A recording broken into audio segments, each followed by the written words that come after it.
এক ব্যক্তি স্থির জলে দাঁড় টানে ঘন্টায় 4 কিমি যেতে পারে।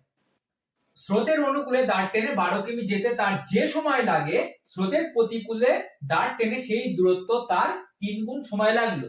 স্রোতের বেগ কত? এই অঙ্কগুলো কিন্তু ট্রিকি অঙ্ক, ঠিক আছে? এই অঙ্কের ফাঁদে কিন্তু পা দেওয়া যাবে না, আমাকে সোজাভাবে করতে হবে। দেখো এখানে বলেছে যে 12 কিমি যেতে, অনুকূলেও যে 12 কিমি যাচ্ছে, প্রতিকূলেও সেই 12 কিমি যাচ্ছে।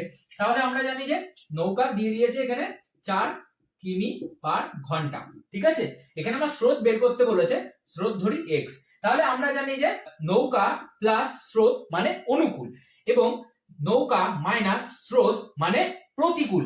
এইবার দেখো এখানে বলেছে যে অনুকূলে যেতে যে সময় লাগে, প্রতিকূলে যেতে তার 3 গুণ সময় লাগে। হ্যাঁ, তাহলে 3 গুণ, প্রতিকূলের 3 গুণ দিয়ে দেবো এখানে 3 গুণ, সমান সমান দিয়ে দেবো। দেখো এখানে 4x প্লাস x সমান সমান 3 4 12 মাইনাস 3x, ঠিক আছে?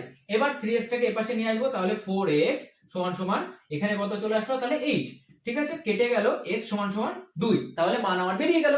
তাহলে উত্তর এ, এই যে 2 কিমি, ঠিক আছে? ভালো লাগলে অবশ্যই একটা লাইক করবে।